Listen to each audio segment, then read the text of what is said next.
ঘৰত কন্যা সন্তান থাকিলে ভাল খবৰ। কেন্দ্ৰীয় চৰকাৰে দিব ৭২ লাখ টকা। ঘৰত কন্যা সন্তান থাকিলে বাম্পাৰ অফাৰ। কেন্দ্ৰীয় চৰকাৰৰ অভিলাষী আঁচনি। এই সন্দৰ্ভত জনাই আছোঁ সবিশেষ। আপুনি ভিডিঅ'টোত লাইক কৰি শ্বেয়াৰ কৰি দিয়ক।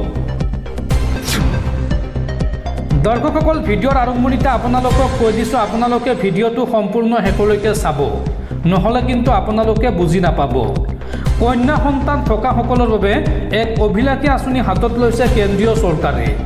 যিসকল লোকৰ ঘৰত কন্যা সন্তান আছে তেওঁলোকে এইটো কাম কৰিলে লাভ কৰিব ৭২ লাখ টকা। এই সন্দৰ্ভত বৃহৎ ঘোষণা কৰিছে কেন্দ্ৰীয় চৰকাৰে। পোষ্ট অফিচৰ এই সুন্দৰ আঁচনিৰ জৰিয়তে জীৱন আৰু ভৱিষ্যত খুব সুন্দৰ হ'ব পাৰে। কেন্দ্ৰীয় চৰকাৰৰ এই আঁচনিত বিনিয়োগ কৰিলে সুন্দৰ লাভৰ মুখ দেখিব পাৰে আপুনি। ক্ষুদ্ৰ সঞ্চয় আঁচনি অত্যন্ত গুৰুত্বপূৰ্ণ এক বিকল্প, যাৰ সহায়ত খুব সুন্দৰ পৰিমাণৰ টকা উপাৰ্জন কৰা সম্ভৱ হ'ব পাৰে। এবাৰ বিনিয়োগ আৰম্ভ কৰিলে বুজিব পৰা যাব আগন্তুক দিনত ঠিক কিমান টকা উপাৰ্জন কৰিব পৰা যাব পাৰে। কেন্দ্ৰীয় চৰকাৰৰ সুকন্যা সমৃদ্ধি যোজনা, য'ত বাৰ্ষিক ৮.২% সুদৰ হাৰ দিয়া হয়, যিটো একেবাৰে কৰহীন এক বিনিয়োগ, অৰ্থাৎ আপুনি টেক্স দিব নালাগে। কন্যা সন্তানৰ বাবে অত্যন্ত ভাল এক আঁচনি। কন্যাৰ নামত একাউণ্ট খুলিলে লিখা পঢ়াৰ পৰা বিয়া পৰ্যন্ত বিনিয়োগ কৰিব পাৰে। ২৫০ টকাৰ পৰা বাৰ্ষিক ১.৫ লাখ টকা পৰ্যন্ত বিনিয়োগ কৰিব পাৰে এই আঁচনিত। আৰু ১০ বছৰৰ কম বয়সৰ কন্যাৰ নামত এই একাউণ্ট খুলিব পাৰে আপুনি।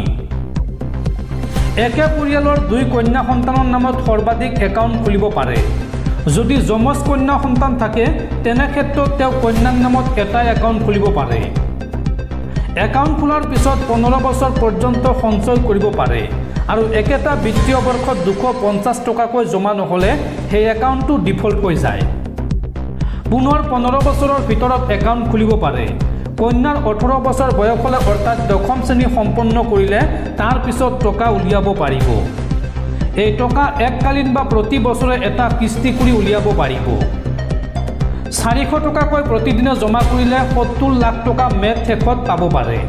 ৭০ লাখ টকা জমা কৰিবলৈ আপুনি প্ৰতিদিনে ৪০০ টকাকৈ বিনিয়োগ কৰিব লাগিব। ১২,৫০০ টকাকৈ মাহত সঞ্চয় কৰিলে এবছৰত ১.৫ লাখ অৰ্থাৎ ১.৫ লাখ টকা সঞ্চিত হ'ব। আৰু কন্যাৰ ৫ বছৰ বয়স হ'লেই বাৰ্ষিক ১.৫ লাখ টকাকৈ বিনিয়োগ আৰম্ভ কৰিব পাৰে আপুনি। আৰু কন্যাৰ ২১ বছৰ বয়স হ'লে ৬৯,২৭,৫৭৮ টকা সঞ্চিত হ'ব। ১৫ বছৰৰ বাবে এই আঁচনিত বিনিয়োগ কৰিব লাগিব বা বিনিয়োগ কৰিব পাৰে আপুনি। আৰু ২১ বছৰ বয়সত মেচুৰিটিৰ পিছত প্ৰায় ৭২ লাখ টকা পাব আপুনি।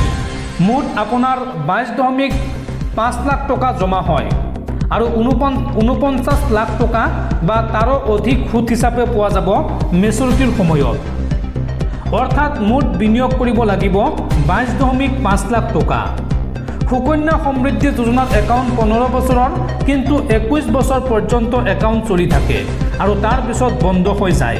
গতিকে আপুনিও যদি এই কেন্দ্ৰীয় চৰকাৰৰ সুকন্যা সমৃদ্ধি যোজনাৰ স্কিমত ধন বিনিয়োগ কৰিম বুলি ভাবিছে, কিন্তু এইটো কিন্তু আপোনাৰ বাবে এক সুবৰ্ণ সুযোগ। আপুনি পোষ্ট অফিচ বা বেংকত গৈ এই কেন্দ্ৰীয় চৰকাৰৰ এই স্কিমৰ সুবিধা উঠাব পাৰে বা লাভ উঠাব পাৰিব।